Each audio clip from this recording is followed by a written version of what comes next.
raining. Kind of hard to work on this thing. And the weather's like this.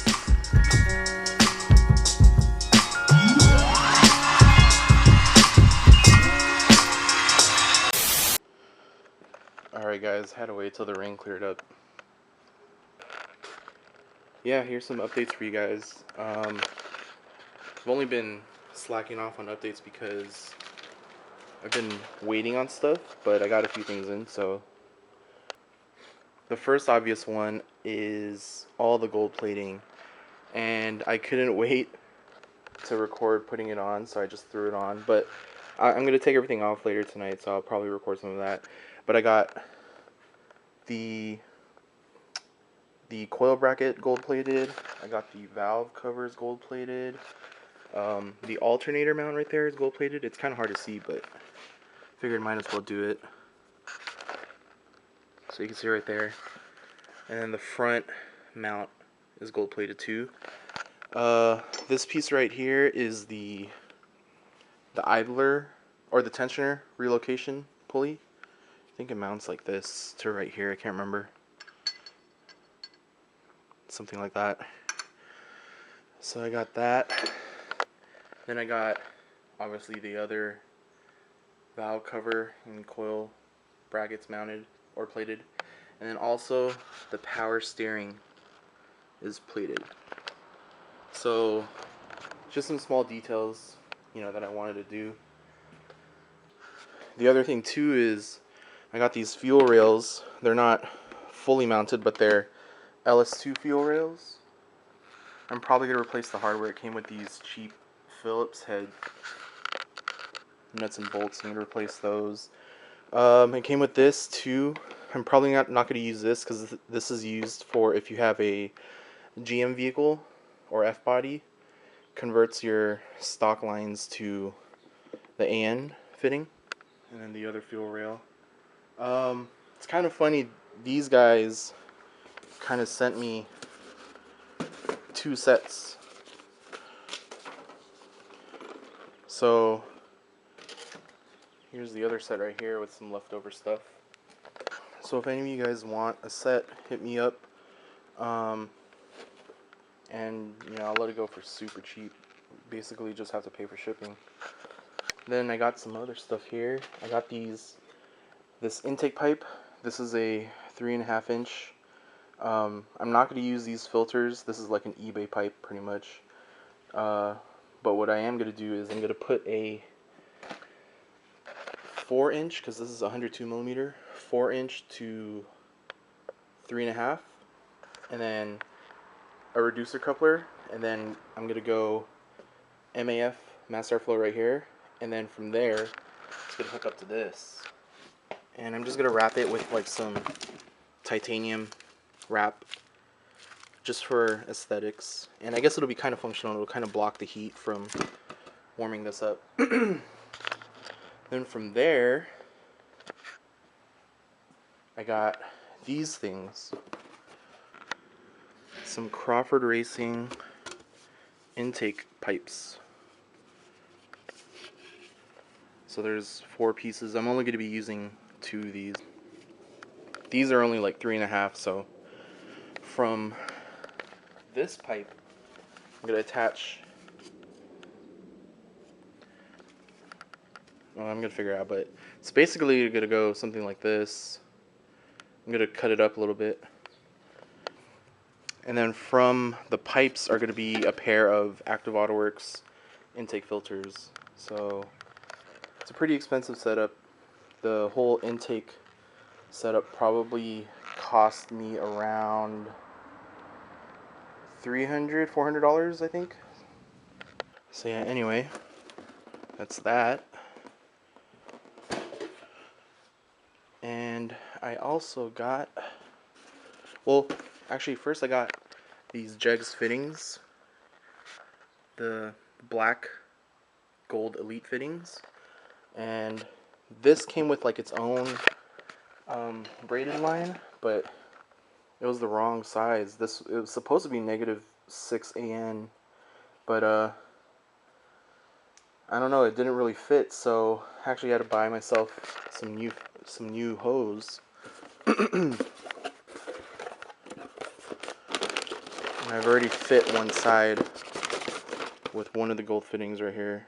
So I guess what I'll do is I'll measure right now and cut it for the video and then mount it. So let's do that.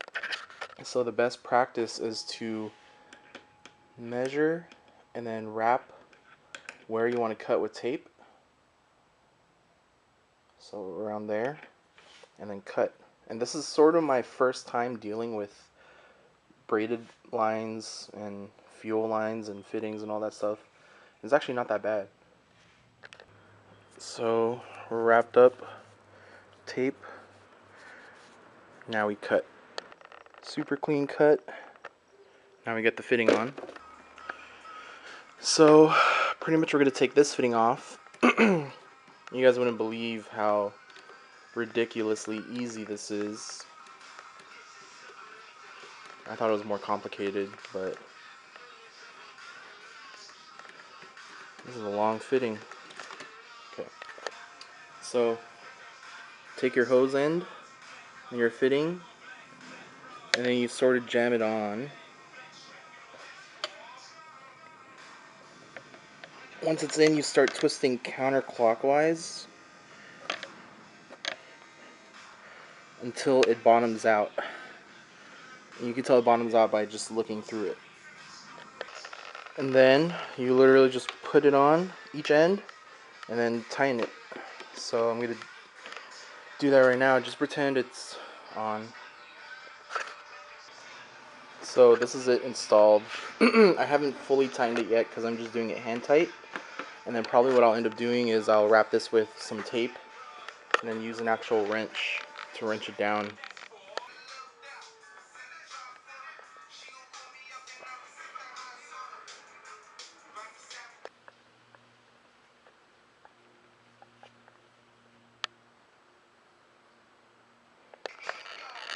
So that's pretty much it for now. Right now we're gonna meet up with Johnny Pistols and Derek and Lulu and get some ramen because it's a perfect ramen weather right now.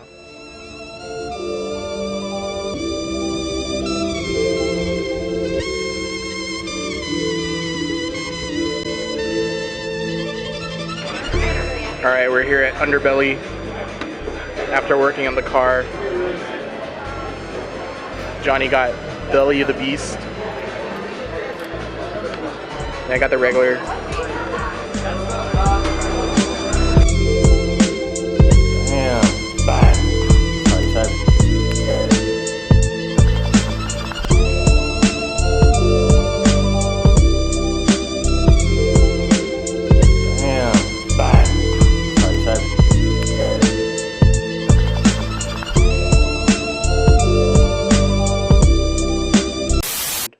Like I said earlier on Instagram, I was going to answer a few questions, so I'm just going to pull them up real quick.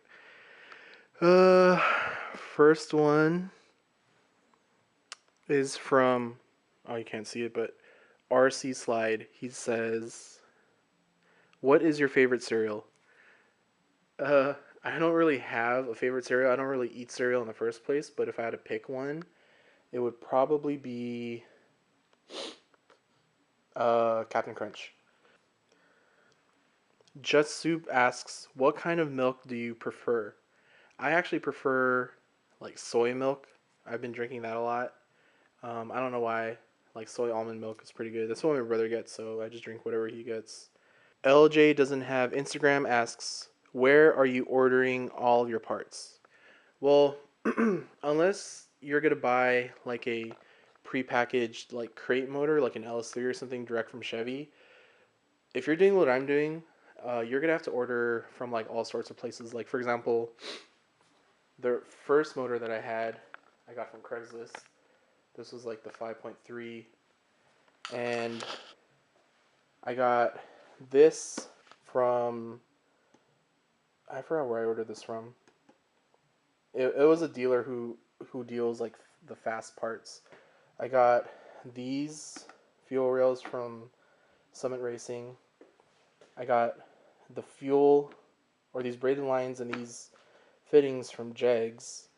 The coils came from that motor. The valve covers, heads, coil brackets came from that motor. I bought the rebuild kit, which is right here, and the aftermarket oil pump from Summit Racing. And then I got the pistons and the rods from Texas Speed. This block right here I bought from Craigslist from another E46 owner who owns an M3.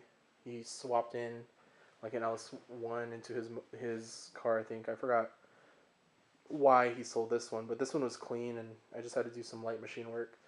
The motor mounts are from Dirty Dingo, alternators from eBay. This water pump is LS1 water pump, which I got from Craigslist also.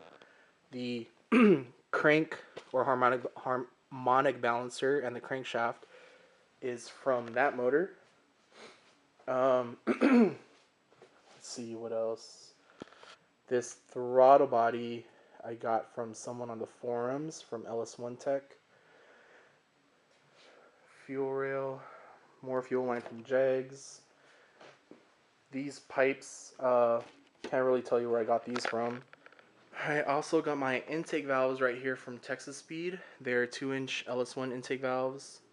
And what else did I get? I think that's pretty much it from what you can see here. Yeah, everything else is like sensors that came with this motor or with the other LS1 motor that I had. So yeah, if you're doing a swap like this, you're gonna have to order from all sorts of different sources. Zechariah.al asks, what is it? Well, it is an engine that I'm going to be putting into my car. Shackleton Ron asks, 3-part question. What are your transmission plans? Well, I have my T56 right here, but there are 2 different kinds of T56. This one's the LT1 style. Whoops. Shout out to the guy who drew this, by the way. So I'm going to have to convert the mid plate, and then I have to add a rear tail housing, or change this one, I think. And I got to change the input shaft to an LS1 style. So as far as transmission goes, I'm going to use a T56. What are you planning to do about the differential? I am going to be swapping in an M3 differential and just have it welded. And I'm going to swap in the diff carrier with it. And I think you need the axles, but I'm not sure. And what oil pan are you going to use? I'm going to be using the Holley oil pan. It's like a second version of their quote-unquote swap oil pan. Only because it's meant to work with the E46. Like, it fits perfectly over the subframe. It's the same oil pan that Vorschlag uses and that CX Racing uses. I believe if you buy it from those guys, Vorschlag, it's super expensive, but CX Racing, they sell it cheap. And if you get it on eBay, if you search for Holley oil pan, it should come up. It's like one of the only oil pans you can get. Drew Boy asks, are you really going to turbo the motor? And if so, what are your future plans for after the swap? With the turbo, I am not 100% sure if I'm going to be putting it on, at least not right away. I'm going to first just get some aftermarket headers to put here and put it on the car naturally aspirated and run like that for a week or so. And then I want to see if, the cops, if they ever pull me over, what they'll try to do, like if they're going to try to impound me or whatnot, because this swap alone is illegal. So I don't want to put anything on the engine that will draw any attention to them. And I know the engine's pretty loud already, but the turbo will just set them off and they'll impound my car and most likely crush it. So I don't want to take that risk right now, as of yet. Future plans with the car, it's still unknown right now. This is sort of like the grand finale what everyone's been waiting for. I'm gonna put this in the car. I'm gonna run like this for a while, potentially turbo it. For sure, I want to get an LS3 crate motor and swap that in, and hopefully bar it and make it street legal. If I can't do that with this engine, um, and if I do, once I do put in the LS3, this engine is gonna actually go into my next project car. It's gonna be Japanese right-hand drive, and that's the plan so far. Cameron 1235 asks, how are you gonna make this swap legal?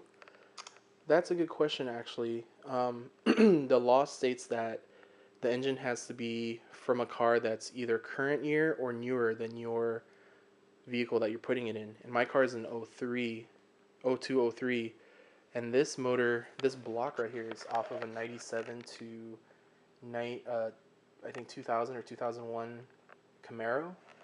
So I don't know. I'm hearing a lot of different things. Like my fabricator told me, as long as the PCM that I get is from a newer year, then all they're really gonna do is just plug and play it, and I should be good.